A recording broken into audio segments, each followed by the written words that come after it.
Silence learners के online classroom में आप सभी का एक बार फिर से स्वागत है। और आज इस क्लासरूम में हम लोग पढ़ेंगे सीबीएसई क्लास 10 की हिंदी की एक कविता सेवैयें, जो कवि देव के द्वारा लिखी गई है और आपके पाठ्यपुस्तक क्षितिज भाग 2 में संकलित है। इसमें एक सेवैये और दो कवित्त हैं। उसमें दोनों कवित्त की जो कविताएं हैं, जो उसकी व्याख्या है प्रश्नोत्तर के साथ, मैंने अपने इसी चैनल पर अपलोड कर दिया है। तो आज इसका लास्ट सेवैये जो आपके पाठ्यपुस्तक में है तो पहला, लेकिन मैंने अंत में इसे लोड किया है। सेवैये के बारे में हम लोग पाठ पढ़ेंगे, ठीक है। पहले से ही जैसे बता दिया गया है कि देव कवि रीतिकालीन कवि थे, कृष्ण के अनन्य भक्त थे। और यह जो प्रस्तुत इनकी सेवैयां हैं, महज 4 लाइन की यह सेवैयां हैं जो कृष्ण के प्रति समर्पित है। और इसमें इन्होंने कृष्ण की तुलना एक दूल्हे के रूप में की है। इसकी आज मैं आपके सामने व्याख्या करूंगा। इसमें प्रयुक्त जितने भी अलंकार हैं और जो अलंकार से संबंधित प्रश्न आपके बोर्ड एग्जाम में आते भी हैं, उसके ऊपर भी चर्चा होगी। तो इसकी मैं व्याख्या शुरू करूं, अलंकार को मैं आपको समझाऊं, बताऊं। इसके पहले मैं आपसे रिक्वेस्ट करूंगा कि जिन लोगों ने अब तक मेरे इस चैनल को सब्सक्राइब नहीं किया है, वे प्लीज़ अभी का अभी मेरे इस चैनल को सब्सक्राइब करें। सब्सक्राइब करने के वक्त इस बेल आइकन को हिट करना बिल्कुल ना भूलें, ठीक है। और यदि आपको वीडियो अच्छा लगे तो प्लीज़ लाइक कर दीजिए ना। आपके लाइक और आपके कमेंट एक उत्साहवर्धन का काम करता है हमारे लिए। बड़ी मेहनत से जब मैं आपके लिए यह पाठ्यक्रम, यह पाठ्य सामग्री तैयार करता हूं, तो इंतजार रहता है आपके लाइक और आपके कमेंट का, ठीक है। तो चलिए, ये तो रही अपनी बात। अब बातें होती है कविता की। क्या कहा है इस कविता में? पायनी नुपुर मंजू बजे, कटि किंकणी के धुनि मधुराई, सांवरे अंग लसय पटपीत हिय हुलसय बनमाल सुहाई, माथे किरीट बड़े दृग चंचल मंद हसी मुख चंद जुन्हाई, जय जग मंदिर दीपक सुंदर श्री ब्रज दुलुह देव सहाई। बड़ा ही लयात्मक सवैया। और कृष्ण के लिए यह कह रहे हैं, कृष्ण के श्रृंगार का वर्णन किया है देव ने। क्या कहा है? पायनी नुपुर। पाँव में क्या है? नुपुर। नुपुर मतलब पाजेब, पाँव में पहनने वाला एक प्रकार का गहना, आभूषण है। मंजू मतलब सुंदर, बजे मतलब बजे। मतलब कृष्ण के पाँव में जो नुपुर है, जो पाजेब है, उसकी आवाज बड़ी ही सुंदर है, मधुर है। कटि किंकणी के धुनि की मधुराई। कटि मतलब कमर, किंकणी मतलब कमर में पहनने वाला एक प्रकार का आभूषण, जिसे लोग कमरधनी भी बहुत जगह बोलते हैं। तो कटि किंकणी के धुनि की मधुराई। और कृष्ण ने कमर में क्या पहन रखा है? किंकणी पहन के रखा है अपने कमर में, जिसकी धुनी जो है वो मधुराई, बड़ा ही मधुर, बड़ा ही सुंदर सा उससे आवाज निकल रही है। सांवरे अंग लसय पटपीत। कृष्ण का रंग सांवला था, इसीलिए लोग कहते हैं कृष्ण काले थे। तो कृष्ण के सांवरे अंग पर लसय सुशोभित है क्या?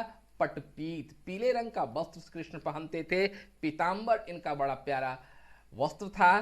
तो यहाँ पर देव कवि कह रहे हैं कि कृष्ण का रंग सांवला है, अंग उनका सांवला है, जिसके ऊपर उनका पटपीत, पट मतलब कपड़ा, पीत मतलब पीला, पीले रंग का कपड़ा शोभायमान हो रहा है, सुंदर लग रहा है। हिये हुलसय बनमाल सुहाई। हिये मतलब होता है हृदय, और हृदय पर जो उन्होंने बनमाल जो पहन के रखी है, वह हुलस रही है, प्रसन्न हो रही है और सुंदर लग रही है। सुहाई मतलब सुंदर लगना। माथे किरीट बड़े दृग चंचल। माथे पर क्या है? किरीट। किरीट मतलब मुकुट।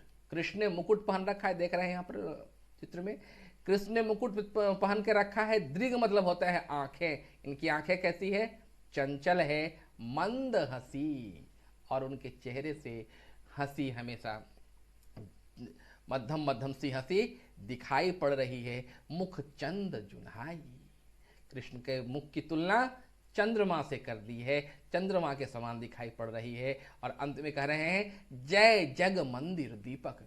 कृष्ण की तुलना इन्होंने संसार के मंदिर के रूप में किया है। यह भी प्रश्न आपके बोर्ड में हमेशा आता है कि इसको मंदिर के रूप में क्यों कहा है। इसलिए कहा गया है मंदिर के रूप में कि बिना कृष्ण का संसार में तो कुछ है ही नहीं, इसलिए संसार में कृष्ण के अलावा कुछ नहीं है, इसलिए संसार कृष्ण के मंदिर, कृष्ण संसार के मंदिर है। ठीक है। सुंदर मंदिर दीपक सुंदर, श्री ब्रज दुलूह देव सहाई। श्री कृष्ण के लिए आया है। ये कृष्ण जो हैं ब्रज के दुल्हा हैं और देव कवि ने अपना नाम रखा है यहाँ पर, और देव के ये सहायक हैं। ठीक है। तो यह तो रही इस कविता की एक व्याख्या। अब चलिए देखते हैं इनमें से अलंकार का प्रयोग कौन कौन सा कवि ने किया है। कटि किंगणी, यहां पर कौ का आप देख रहे हैं बार बार प्रयोग हुआ है, तो यह एक अनुप्रास अलंकार है ना। पट पीत, यहां भी पौ का रिपीटेशन हुआ है, बार बार प्रयोग हुआ है। हिय हुल से यहां पर हौ का बार बार प्रयोग हुआ है। तो ये सभी जो उदाहरण हैं अनुप्रास अलंकार के हैं। और अनुप्रास अलंकार के अलावा मंद हसी मुख चंद जुहाई, जय जग मंदिर दीपक सुंदर, है ना। यहां पर कवि ने रूपक अलंकार का प्रयोग किया है।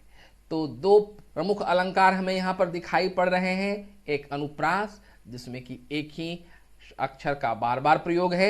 दूसरा रूपक, रूपक में क्या होता है, तुलना किया जाता है, उपमा दी जाती है। तो यह दो प्रमुख अलंकार का इसमें प्रयोग किया गया है। ठीक है।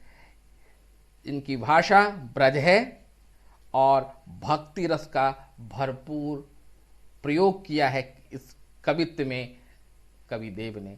बच्चों, आपको यह कविता पूर्ण रूप से समझ में आ गई होगी, इतना मुझे पक्का विश्वास है। इसके अलावा यदि फिर भी आपको कहीं भी कोई भ्रांतियां शेष रही हों, कहीं कुछ कंफ्यूजन बचा हो, तो अभी का अभी जाकर इस कमेंट बॉक्स में लिखें। मैं बहुत ही जल्द आपके प्रश्नों का समाधान भी आपके सामने प्रस्तुत करूंगा। तो यह रही इस कविता की व्याख्या। अब जाते जाते एक बार फिर मैं आपको याद दिलाता चलूं कि आपको चैनल भी सब्सक्राइब करना है, जिन लोगों ने सब्सक्राइब नहीं किया है या जो हमारे इस चैनल पर नए हैं। ठीक है। तो मिलते हैं अगली बार कुछ नए पाठ के साथ। तब तक के लिए धन्यवाद।